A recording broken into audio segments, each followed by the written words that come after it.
நிறைய பேரு இந்த மாதிரி ஒரு கேள்வி என்னிடத்தில் வருகிறது. என்னன்னா, சம்பாதிக்கிறோம், அதுக்கப்புறம் சேர்த்து வைக்கணும், அப்புறம் சேர்த்து வச்சதை பிள்ளைகளுக்கு கொடுக்கணும், சொத்து சேர்க்கணும், இதெல்லாம் சேர்த்து வச்சு எல்லாம் பண்ணினா இப்போ வயசாகி போயிடுது.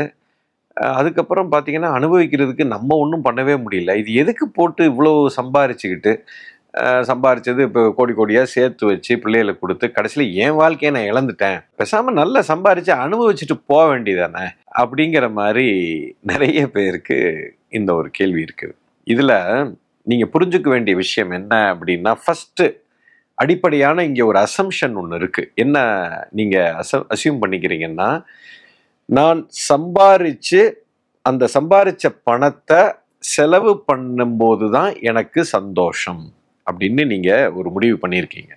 இங்கே ஒரு மிகப்பெரிய ஒரு தவறு இருக்கிறது ஒன்று. அடுத்தது இதில் இன்னொரு அசம்ஷன் என்னன்னு கேட்டால், நான் சம்பாதிச்சு இவ்வளோ பணத்தை நான் சேர்த்து வச்சு என் பிள்ளைங்களுக்கு சொத்து சேர்த்து இப்படி கொடுக்கணும், இப்படி கொடுக்கும்போது தான் சமுதாயத்தில் எனக்கு ஒரு அங்கீகாரம் கிடைக்குது. ஓ, இவன் நல்லா சம்பாரிச்சிட்டான், நிறைய சொத்து சேர்த்துட்டான், பிள்ளைங்களை நல்லபடியாக படிக்க வச்சுட்டான், பிள்ளைங்களுக்கெல்லாம் நிறைய சேர்த்து வச்சுட்டான், அந்த அவங்களுக்கு நல்லா கல்யாணம் பண்ணி கொடுத்துட்டான் அப்படின்னா இவன் ஒரு ஒரு ஒரு சக்ஸஸ்ஃபுல் ஒரு மனுஷன், அவன் வாழ்க்கையில் ஒரு பிறந்து வளர்ந்து ஒரு நல்ல கடமையை அவர் தன்னுடைய கடமையெல்லாம் கரெக்டாக பண்ணிட்டாரு, நீ ஒரு அருமையான மனுஷன், வெற்றி அப்படின்னு சமுதாயத்தில் நம்ம ஒரு எழுதப்படாத ஒரு சட்டத்தை வச்சிருக்கீங்க. இதுவும் ஒரு அசம்ஷன். இந்த இரண்டு அசம்ஷன்ல வச்சு தான் நீங்க வாழ்றீங்க. இப்போ நீங்க பார்க்க வேண்டியது என்னன்னா, இந்த அசம்ஷன் எல்லாம் விட்டுட்டு, ஓகே நான் சம்பாரிச்சிட்டேன், நிறைய சேர்த்துட்டேன், என் பிள்ளைகளுக்கு எல்லாம் செஞ்சுட்டேன், அவங்களுக்கு செய்ய வேண்டிய கடமையெல்லாம் செஞ்சுட்டேன் அப்படின்னா, இதெல்லாம் செஞ்சு முடிச்சதுக்கு அப்புறம் உங்களுக்குள்ள நீங்க சந்தோஷமாக இருக்கிறீர்களா அதை பாருங்க. சமுதாயத்தில் என்ன சொல்றாங்க, அந்த அங்கீகாரத்தெல்லாம் தூக்கி குப்பையில போட்டுட்டு, அந்த கௌரவம், அந்த அங்கீகாரம், சமுதாயத்தில் என்னைய பெருசா பேசுறாங்க, அதெல்லாம் ஓரம் கட்டிட்டு உங்களுடைய உள் மனசுல ஆனந்தம், சந்தோஷம் இயல்பாக இருக்கிறதா அப்படிங்கிற கேள்வியை நீங்க கேட்டீங்கன்னா, நீங்க சரியா இருக்கீங்களா இல்லைங்கிறது உங்களுக்கே புரிந்துவிடும். 99% மக்கள், த so called successful people in the society, நீங்க பார்த்தீங்கன்னா உங்களுக்குள்ள சந்தோஷம் இருக்காது.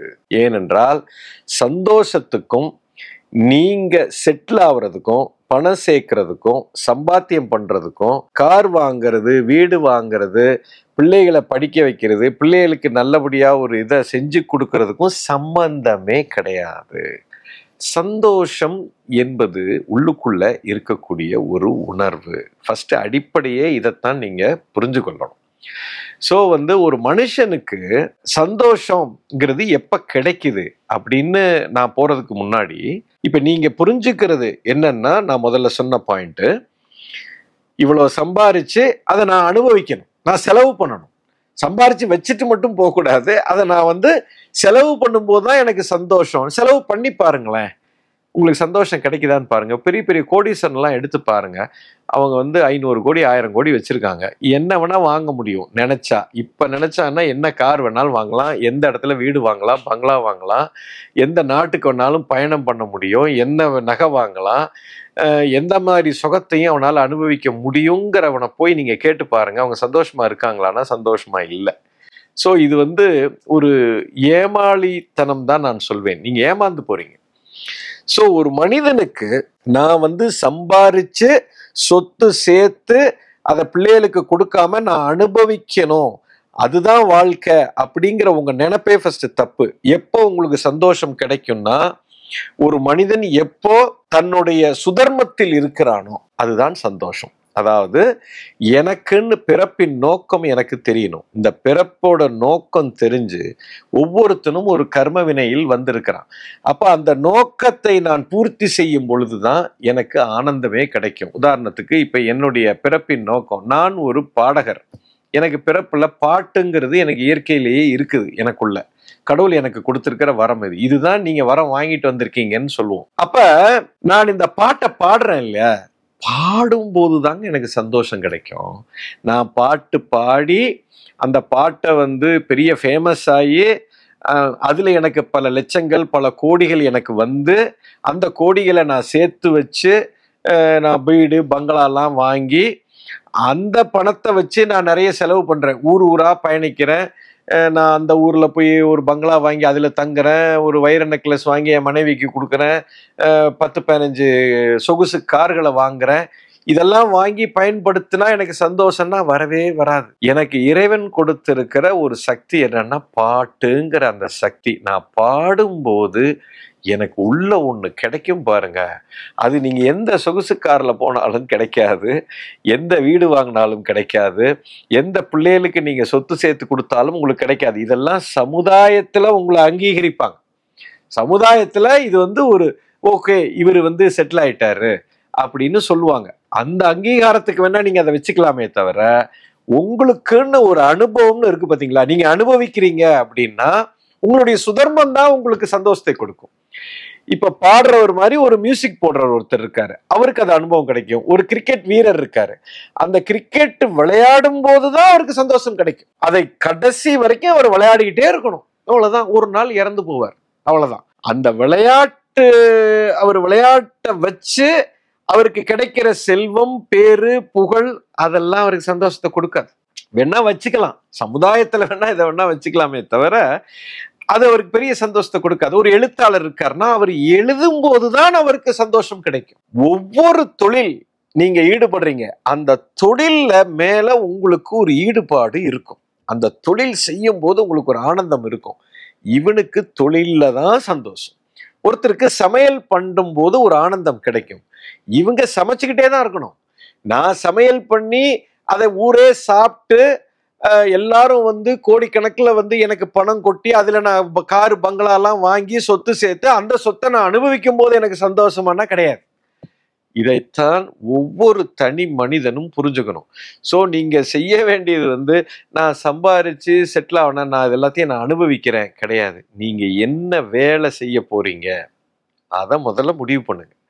உங்களுடைய சுதர்மம் என்ன அதை முடிவு பண்ணுங்க. அதுலதான் உங்களுடைய ஆனந்தம், சந்தோஷம் அனைத்தும் இருக்கிறது. இப்ப நீங்க சொல்ற அந்த கேள்வி நான் இதெல்லாம் எதுக்கு சம்பாரிச்சுக்கிட்டு நான் சொத்து சேர்த்து வைக்கணும், இந்த சம்பாரிச்ச காசை நான் அனுபவிக்கணும்னா, அப்ப நீங்க செய்யற வேலை உங்களுக்கு பிடிக்கல. நீங்க அந்த வேலை எதுக்கு செய்யறீங்கன்னா பணம் கிடைக்குதுன்னு செய்றீங்க.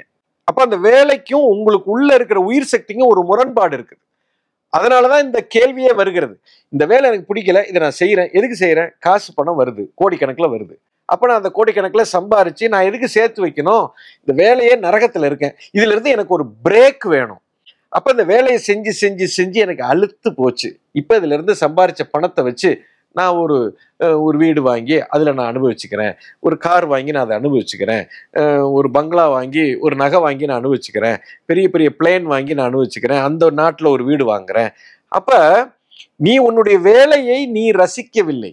நீ செய்யற செயல் உனக்கு நரகத்தை கொடுக்கிறது, அது ஒரு பாதிப்பை கொடுக்குது. இப்ப இந்த பாதிப்புல இருந்து நீ தப்பிச்சுக்கிறது தான் நீ சந்தோஷம், ஒரு வாழ்க்கைன்னு நீங்க நினைக்கிறீங்க.